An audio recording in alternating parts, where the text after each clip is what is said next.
Baik, selamat siang, nama Widya. Saya Desti Harti Pratiastini dari Prodi Bisnis Manajemen Budha semester 4B. Di sini saya akan membawakan materi manajemen operasional, yaitu mengenai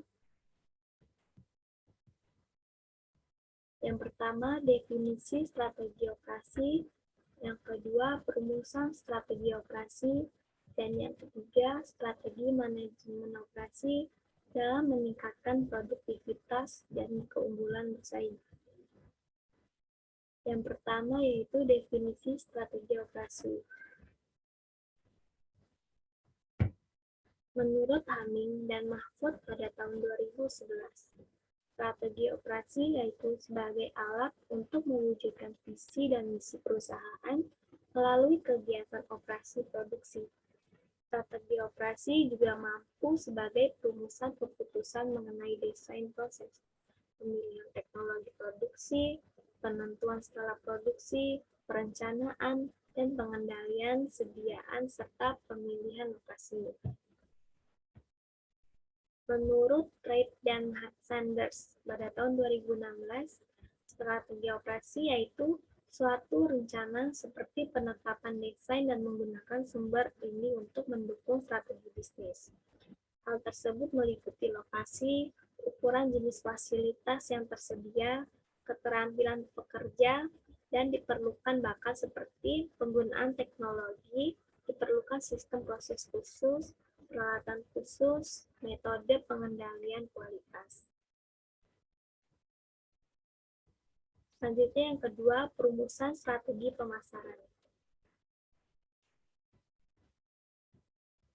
Merumuskan strategi bisnis.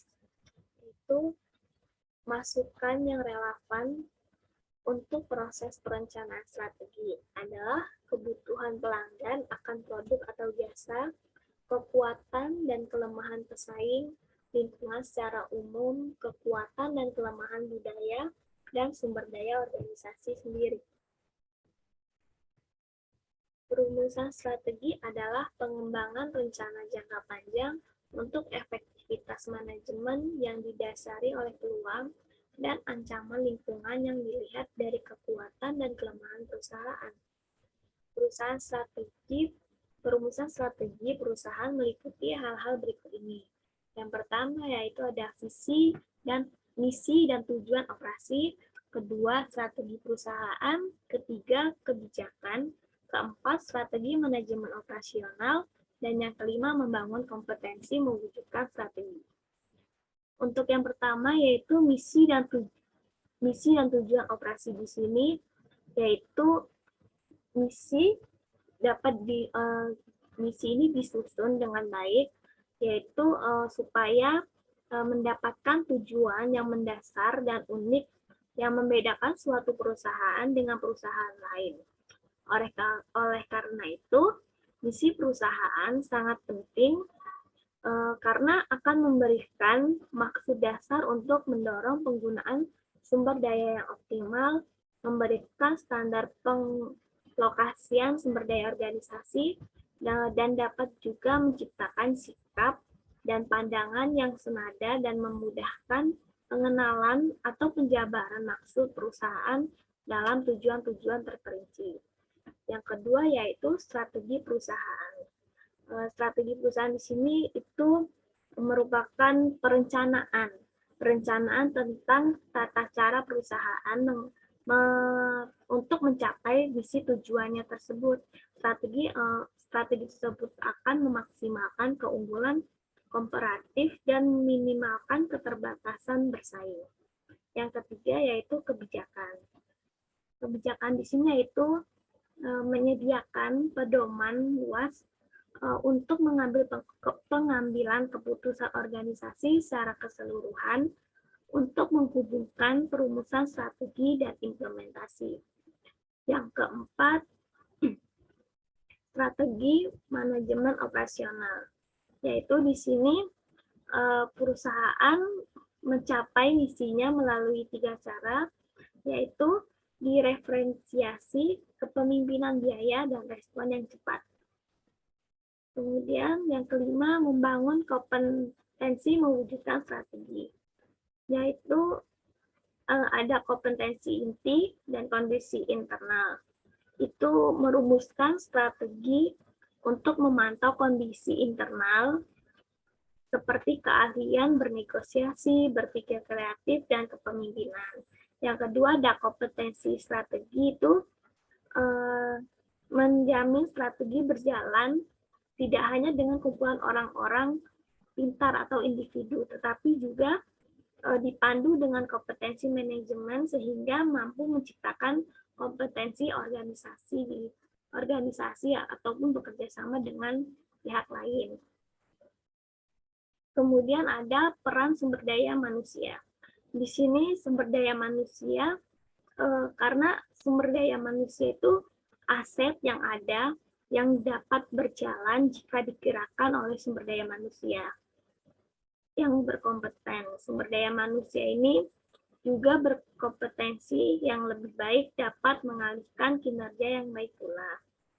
Kemudian selanjutnya ada tindakan, yaitu bentuk tindakan yang dilakukan pada suatu organisasi untuk memenuhi kebutuhan pelanggan. Namun tak hanya untuk kebutuhan pelanggan, tapi juga ada memosisikan perusahaan di tengah-tengah persaingan oleh pesaing-pesaing di luar.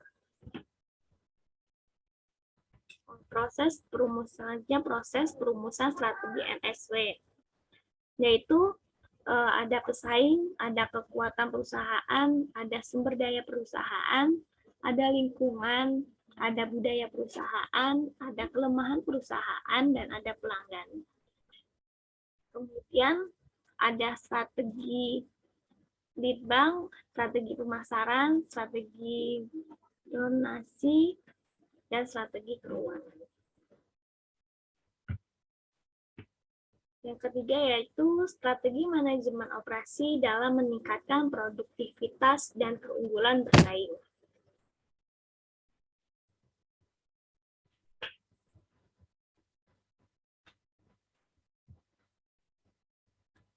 Yang pertama yaitu ada strategi desain barang dan jasa.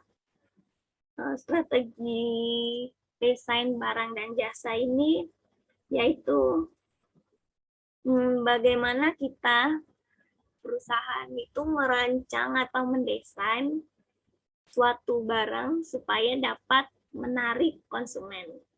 Yaitu yang pertama ada fase perkenalan. Fase perkenalan ini yaitu teknik produksi perusahaan kita dengan cara memperkenalkan di luar dengan cara periklanan. Kemudian fase pertumbuhan yaitu desain produk yang kita promosikan melalui iklan itu mulai stabil. Dan fase kematangan itu ada produk yang kita bikin itu mulai bermunculan di berbagai kalangan. Kemudian ada fase penurunan itu di mana produk kita yang semakin lama semakin banyak pesaing sehingga terjadinya penurunan pada produk kita. Kemudian yang kedua ada strategi kualitas, yaitu di mana kita memiliki strategi untuk menunjukkan kualitas produk barang kita yang kita pasarkan. Yang ketiga ada strategi perancangan proses, yaitu fokus pada proses yang artinya di mana kita dapat menggunakan produk kita itu secara fleksibilitas atau memiliki produk yang tinggi. Yang kedua ada fokus berulang, yaitu proses produksi yang berorientasi pada produk yang menggunakan modul. Yaitu modul ini yaitu meliputi komponen yang telah dipersiapkan sebelumnya. Yang ketiga ada fokus pada produk, yaitu proses di mana memiliki volume tinggi dan variasi yang rendah untuk dapat memiliki fasilitas produk kita yang dapat diatur di sekeliling kita. Kemudian ada fokus mass customization, yaitu pembuatan produk dan jasa yang dapat memenuhi keinginan pelanggan yang semakin unik secara cermat dan murah. Yang keempat ada strategi lokasi, di mana kita memilih lokasi yang strategi untuk menjual produk kita. Tidak hanya melalui marketplace, tetapi kita juga harus memiliki toko lokasi yang strategi, misalkan di tengah kota, seperti itu yang mudah dijangkau oleh kalangan. Kemudian strategi tata letak yang hampir sama dengan lokasi, yaitu letak yang strategi yang mudah dijangkau. Kemudian strategi sumber daya manusia dan rancangan pekerjaan. Kita dalam perusahaan harus memiliki sumber daya manusia, yaitu yang berkompeten, lalu ahli dalam bidangnya, dan dapat melakukan suatu pemasaran atau penjualan dengan baik. Kemudian selanjutnya ada strategi manajemen rantai pasokan, yaitu keputusan yang menjelaskan apa yang harus kita buat dan apa yang harus kita beli, yaitu pertimbangannya ada pada kualitas, pengiriman, dan inovasi, kesemuanya yang harus kita tingkatkan, seperti harga yang memuaskan, terus kepercayaan antara pembeli dan penjual yang dibutuhkan untuk proses pembelian yang efektif. Kemudian strategi persediaan, itu meliputi barang milik perusahaan dengan maksud untuk dijual dan suatu periode usaha yang normal, atau persediaan barang yang masih dalam pengerjaan atau proses produksi. Kemudian ada strategi penjadwalan. Itu meliputi pengurutan dan pembagian waktu untuk seluruh kegiatan proyek. Jadi untuk periklanan, jadi produk yang kita bikin itu ada penjadwalan di mana untuk mengalokasikan periklanan terlebih dahulu, kemudian melakukan penawaran dan pemasaran, seperti itu. Yang terakhir itu ada strategi pemeliharaan. Strategi pemeliharaan di sini yaitu usaha yang dapat kita menggunakan atau terus kita gunakan, seperti menjaga atau